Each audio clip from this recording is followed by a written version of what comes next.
Hello everyone and welcome to Tech and Tesla Sweden. Today we're going to focus on gaming in your car, and to be a bit more specific, gaming in your Tesla, because that's the only brand today that actually let you play in the car to this extent. Interesting. We're going to look at the upcoming Steam integration and Elon's tweets about that and what that means for you. We're going to look at the hardware, the Ryzen hardware. There's also some hardware changes when it comes to the USB ports, so stay tuned. We're going to walk through the gamepads, which ones work, which ones doesn't work, wired or wireless.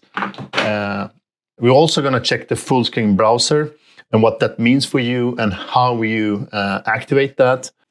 But first, I just want to remind you of subscribing to my channel. Give me a thumbs up.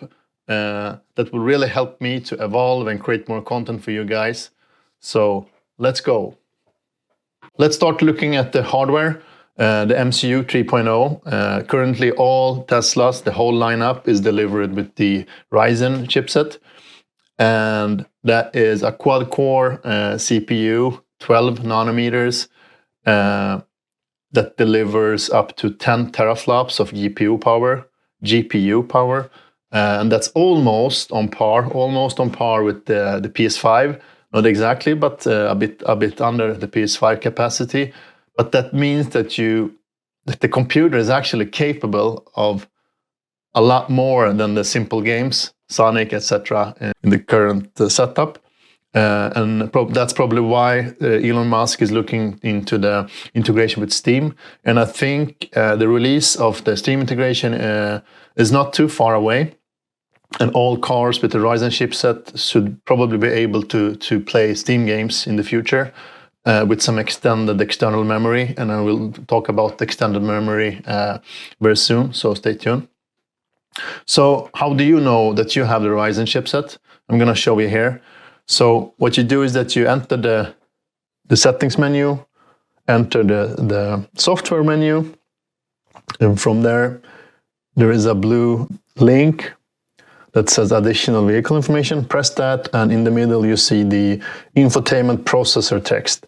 If it says AMD Ryzen, you're good to go. You'll probably be able to play Steam in the future. So, a hardware update that's being shipped currently, at least in the cars from Germany, probably the new ones from China too, is that the USB ports actually are active ports now. Not only charging ports, they're also data ports and communication ports. So now you can use both the glove box, the USB-A port in the glove box. And that was the only one you could use earlier for gamepads. But now you can also use the two USB ports in the central compartment under the lid. So all three works for gamepads. So that's great news. And that also means that in the future, it will be easier to add external memory, and you will have at least 3 choices for where you want to connect external memory and your controllers. So just to prove my point, I'm using a USB-A to USB-C adapter, or USB-C to USB-A adapter, to be able to connect my small Bluetooth dongle for my gamepad controller. Now connecting it to the left port, and you clearly see on the screen that it will turn blue. That means that it's working. So that's my proof. It's not only charging anymore. And now I'm connecting it to the right one in the central console, and you see the same result. So you can actually connect your gamepad or your game controller to both central ports, USB-C ports. And now I'm doing the same with the USB-A port in the glove box and getting the same result. So all 3 ports are working perfectly fine for gaming. That's good news. If you only have one port, the glove box port that works in your car, then you can use a kind of a USB port replicator or a USB port hub as this one. It helps you create more ports. So connect your USB memory stick to one of them and your gamepad to the other one, if you want to have more and if you don't want to block your single port. To be able to play games for real, you need to have a gamepad controller in your car. There is a couple of games that doesn't need that, but in the future there will be more games needing gamepad controller. For the moment, you must have a controller for Sonic and Cuphead, and it's also good to have a controller for Beach Buggy Racing. It gives you a much better gaming experience by using that instead of the steering wheel. And of course, also if you want to play Steam in the future, I think a gaming controller is a must-have. And also in the demo I'm going to show you later on in this video, the Stadia demo, you also need a game controller for the Stadia demo. That's a bit special, and Stadia is closing and shutting down, but I still want to show you how it looks and how amazing it is actually to be able to play Stadia in your car.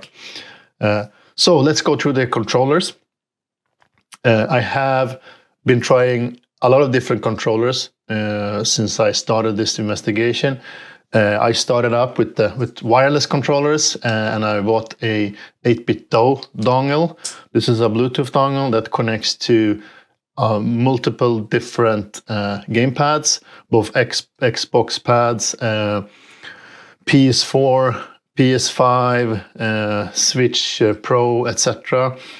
So it's a great dongle. It works perfectly fine connected to a PC with Windows, but it doesn't work in your Tesla. So this dongle does not work in the Tesla anymore. I have seen previous videos showing that this, or stating that this works, but it does not. So don't try this, at least not in the new cars with the Ryzen chipset. So just to be sure, I tried it on several different gamepads to see if it was something in the protocols between the gamepads and the dongle, but it's not. It's the dongle itself. It can't communicate with the USB ports on the car. So don't try this at home. There should be other Bluetooth dongles that may work. I haven't been able to get on hold in another variant of this, like a universal Bluetooth dongle. So this is the only universal one I have tried. So it's sad because it's great otherwise, and it works spotless on my computer. And I had tried both the PS4 controller. I have tried the Switch Pro controller. Both are great controllers. I mean, I actually prefer the Switch Pro controller. It's a bit bigger and feels better in your hand than the PS4 controller does, but it still doesn't help me because it doesn't work in the car. I've also tried a Stadia controller. Let's go back to that soon. And when it comes to wireless controllers that actually works, I've been able to get two different controllers that work. One is a wireless Windows controller, an Xbox controller designed for Windows that actually comes packaged with a USB dongle. So it seems like the gamepad controllers with that includes USB port adapter for Bluetooth. They seem to work perfectly fine when it comes to connecting it to the Tesla car. So this is actually the controller that I recommend. It's a Arrogant Frostbite. I think it's a specific brand for a Swedish company called Clas Ohlson. No, Kjell Company, sorry. And you won't find it anywhere else probably. But it's a Chinese-made controller, so the hardware should be the same in a lot of other variants of this one. So with this one, you get this little USB to Bluetooth dongle, and this works spotless. I mean, it's responsive. The buttons are correctly mapped to the games, at least the existing ones in Tesla. It doesn't take up so much space, so I just connect it to the central port by adding a small USB-C to USB-A adapter, connecting the Bluetooth adapter to that one, turning on the controller, and it works spotless. And it doesn't matter which USB port you try, at least in the new hardware, it works on all three ports the same way. To be able to play with the Stadia controller, you can't connect it wirelessly. At least I didn't manage to do that. So I used a traditional USB-C to USB-C or USB-A cable, connected it directly to the USB port on the car, and then it works very good, both with the Stadia in the browser, but also with the games, existing games in the car. So this one, if you have this one at home, and I mean, a lot of you will probably not need them anymore after the January close down. So I highly recommend you to use this one instead of buying anything else. But if you don't have anything else and you are stationed in Sweden or Scandinavia, the Frostbite one is a very, very cheap and good alternative.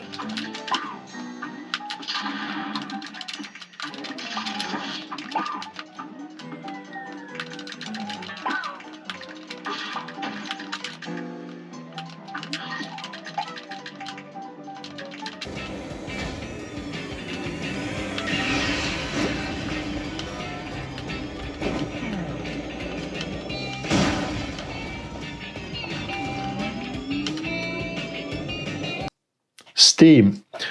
When it comes to Steam, Steam is a big game platform online. I think it's the world's biggest gaming platform.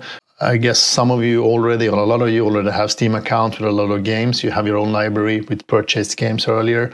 Hopefully, you will be able to utilize at least some of of that games in your car in the future. It has been a lot of talking and communication and twittering about Steam integration to Tesla cars. The latest one I saw was that Elon Musk actually was testing the new integration between Tesla and Steam. So it feels like it's getting closer. And I mean, you must have a game controller to be able to play Steam games. So see this as a preparation step for being able to play real games in your car in the near future. And with the new capability of connecting external drives to your car, I mean, all the USB ports are now ready for data communication, not only the one in the glove box. It should be easier to extend the internal memory of the MCU by adding external memory on a USB stick or a fast SSD drive. So that's, for me, it feels like a natural step in preparation for the Steam integration. So we are getting closer to that one. So cross your fingers. If you are a gamer, this is a perfect news for you. I mentioned something about playing in full screen. As you probably already know, the new browser or the browser in the car is not running in full screen. And that's not perfect for both, not for browsing, but also for playing other content than the applications, the native applications provide today. I mean, today you have YouTube and Netflix, etc. But there is services that's not existing. So to be able to use them, you can use the web browser in full screen. And this is how you do it. Open the browser, search for a better theater, then you're going to find a URL. Click on that one, scroll down and press go full screen. After that, you press go to site and go to site again. And then you can, for instance, open the Chrome browser and, like me, try out Stadia. So to try out Stadia, you just go to stadia.com, log into your account, connect your controller. I have only managed to get it to work with the Stadia, original Stadia controller, but with a wire to the USB port. So you pair it by pressing the Stadia button. You hold it for like 3 seconds, and then it will be paired with the computer and the browser, and then you will be able to play. So what I'm going to show you now is actually a demo or a playtest of Destiny 2. I had a delivery headed toward the last city when these house salvation goons hijacked it. Now I just need you to get in there and expedite. You can actually play Stadia without being connected to Wi-Fi. The connection in the car is good enough. Of course, if you have a good reception in that specific point or location you are at the moment, but outside my house, it worked perfectly good. I started out by testing it outside the house, connecting to the Wi-Fi, but the Wi-Fi signal was a bit weak, so it didn't work out so well. So I switched to, I actually turned off the Wi-Fi and tried it only with the 4G connection, and it works above my expectations. I mean, you can really play this game this way. So that's cool. So if you like playing Stadia, you want to get the last out of your Stadia setup before the shutdown, go ahead, play in your car. Bring your controller, pair it, log into Stadia, and play. So this episode was actually a lot longer than I was expecting or planning from the beginning. So this is more or less a complete guide of how to game in your Tesla and how to prepare for the upcoming Steam integration.